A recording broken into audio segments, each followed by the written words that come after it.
So huwag tayo mawawalan ng pag-asa. Si San Pablo nga na maraming kinitil na buhay ng mga Kristiyano at mananampalataya sa isang iglap ng tinawag ng Panginoon, naging apostol pa di ba? Huwag natin pagsawaan, ipanalangin ang ating mga mahal sa buhay. Continue. Anong sabi sa ating binasa sa awit 143 verse 1? Pakinggan mo, O Panginoon, ang aking dalangin. Iyong dinggin ang aking mga daing, sa iyong katapatan, ako'y iyong sagutin.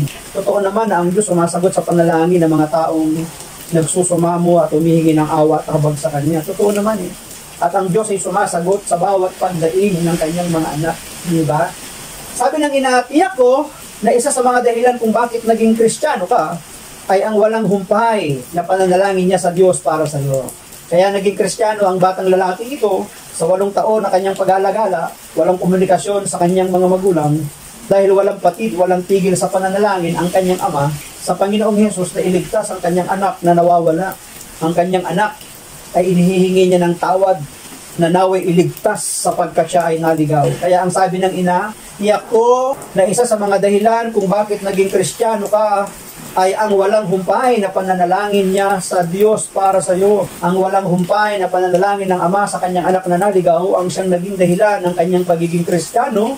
Yun ang sabi ng kanyang ina. Kaya kayo pong mga magulang, ama, ina na naririto ngayon sa kabilang live nito, sa kabilang screen ng ating live.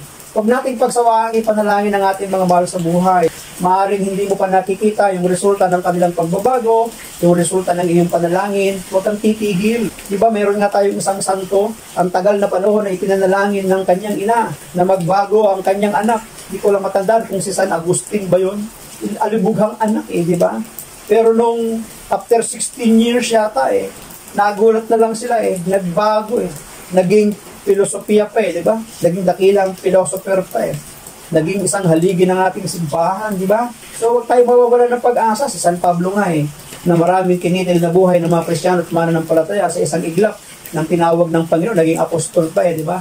Huwag natin pagsawaan, ipanalangin ang ating mga mahal sa buhay. Malay natin, kumikilos na ang Diyos sa kanila, hindi natin namamalayan, katulad ng panalangin ng isang amang ito para sa kanyang anak na naligaw, na inihingi niya ng tawad at pagbabago para sa kanyang anak, inihingi niya ng tulong, humihingi siya ng patawad para sa nagawa ng anak, hindi ba? Unti-unti, kumilos ang Diyos sa kanya. Nagbago siya, di ba?